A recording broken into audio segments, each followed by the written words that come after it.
देखिए, पोलिंग ख़त्म होने के बाद मैं बाहर निकल रहा था, वहाँ से मैं बाइक पे था।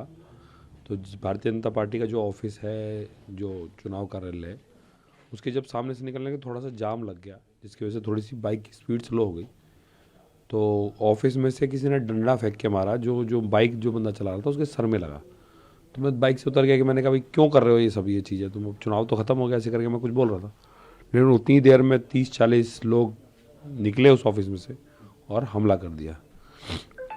उसके बाद मैं बाइक से गिर गया और उसके बाद थोड़ा सा साइड में गली है उसकी तरफ चला गया, लेकिन वो लोग मेरे पीछे पीछे आए और हमला करते रहे लगातार।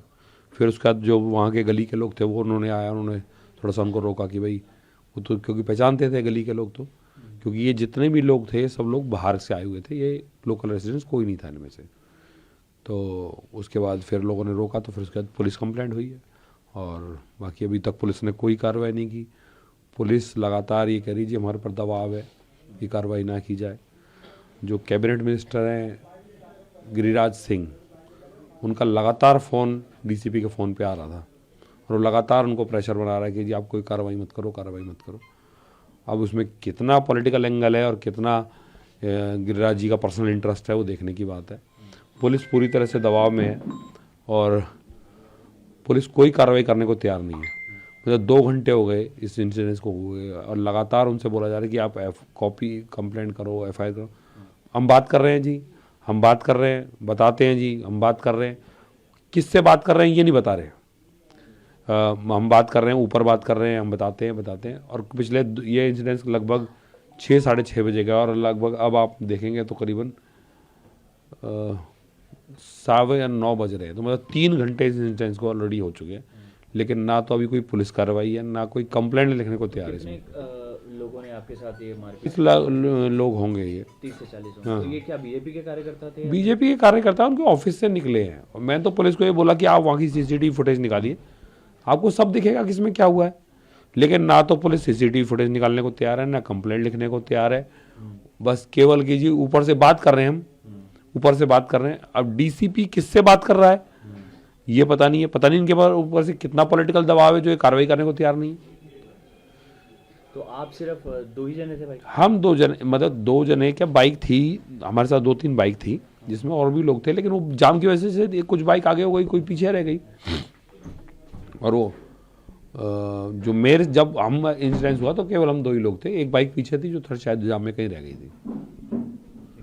सर एक सवाल ये, एक के खिलाफ रजिस्टर्ड हुआ है फ्लाइंग किस का आरोप आपके ऊपर लगा है। देखिए, पहली बात तो कोई केस रजिस्टर्ड नहीं हुआ अभी तक।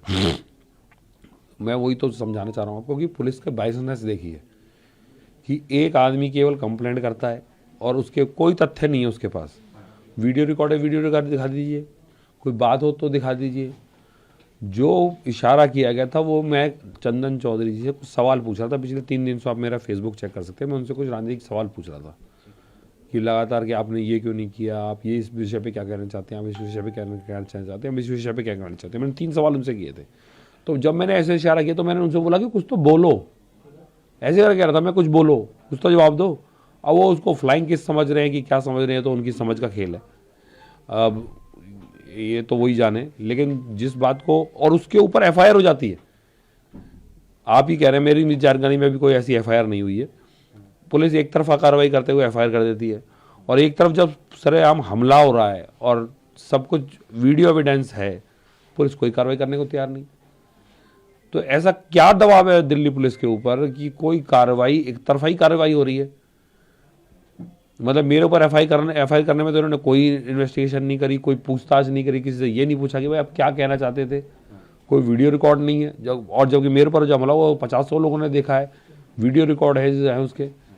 देखिए, मेरा ही मानना है कि एग्जिट पोल कभी भी विश्वास करने योग्य नहीं होते। कई बार हमारे, जब हम पहली बार 13 में भी चुनाव लड़े थे तो हमें 2-3 सीट दिखा रहे थे, जबकि हम 28 जीते। फिर जब 15 में जब हमको 20-22 सीट दिखाते थे, हम 67 सीट जीते। तीसरी बार हमको 30-32 सीट दिखाई दी गई तो हम 62 सीट जीते। तो इन जो ये मेरा तो मानना है कि जो एग्जिट पोल है पूरी तरह शिगुफा है और ये कुछ ना कुछ दिखाते रहते हैं। असली रिजल्ट तो 18 को आएगा। अब देखिएगा, सब दूध का पानी होगा और आम आदमी पार्टी की सरकार भारी बहुमत से बनने जा रही है। आपके मुताबिक कितनी सीटें आ रही हैं? देखिए मैं नंबर्स की तो बात नहीं करता, क्योंकि जिस टाइम ये पोलिंग ख़त्म हुई है उसके बाद से इंसिडेंस होगा, और मैं किसी से कांटेक्ट में नहीं था। उसके बाद मेरा फ़ोन भी कहीं गिर गया था, तो मेरी कोई चीज़ से कोई बातचीत नहीं हुई है, कोई राजनीतिक चर्चा नहीं हुई, तो मैं इतना डीपली आपको नहीं बता पाऊँगा। लेकिन जो अभी तक जो चुनाव में माहौल था, मैं उससे इसके आपसे प्रेडिक्ट कर रहा हूँ। देखिए, आज वोटिंग का दिन था, चुनाव का दिन था।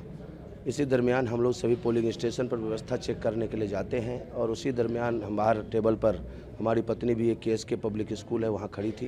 इतनी देर में मोहनिया, जो यहाँ का विधायक है वर्तमान में, वो आता है और अमानवीय हरकत शुरू कर देता है, बदतमीजी शुरू कर देता है कि तुम कौन हो, तू यहाँ क्या कर रही है, मतलब बिल्कुल गाली गलौज के लहजे में। तो उसने सिर्फ इतना कहा कि पुलिस मुझे कहेगी हटने के लिए, पुलिस मुझे हटाएगी, आप कौन होते हैं बोलने वाले। तो उसने फिर गाली गलौज शुरू कर दिया, अभद्रता शुरू कर दिया। फिर वहाँ से वो भाग आया।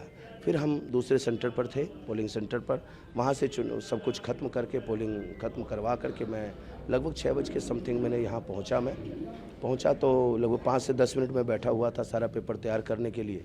इतनी देर में संघ के अधिकारी मेरे पास सर पर हाथ लगाए हुए आते हैं कि देखो जी, मोहनिया जी ने पथराव कर दिया अपने ऑफिस पर, इसको थोड़ा सा आप बाहर मत जाना, मैं संभाल रहा हूँ। देखिए, चोट लगने के बावजूद भी एक संघ का अधिकारी किस तरीके से परिस्थितियों को संभालता है, उनसे सीखना चाहिए।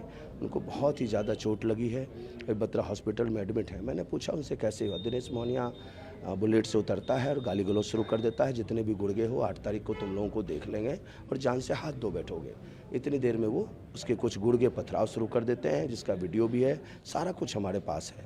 तो इस तरीके की अमानवीय हरकत कोई भी देश का विधायक नहीं कर सकता है, ये असामाजिक तत्व है। और ईश्वर की कृपा रही तो 8 तारीख को इनका पत्ता साफ होने वाला है, फिर पुलिस उचित कार्रवाई करेगी। दोनों घटनाओं में हमने पुलिस को संज्ञान में दे दिया है, एक में एप्लीकेशन दे दिया है, दूसरे की घटना जो है पुलिस मौजूदगी में अभी हो रही है जांच। जो भी उचित कार्रवाई होगी वो की जाएगी, पुलिस के द्वारा मुझे आश्वस्त किया गया है। अब देखिए क्या होता है। कितने लोग इंजर्ड हुए? 8 लोग इंजर्ड हुए हमारी तरफ से। संघ के अधिकारी क्या नाम है? संघ के उनके नाम हैं अशोक यादव जी, जो इंदौर से हैं, तृतीय वर्ष शिक्षित हैं और लोकसभा के प्रभारी हैं। वो घायल हुए हैं और 6 कार्यकर्ता और घायल हुए हैं।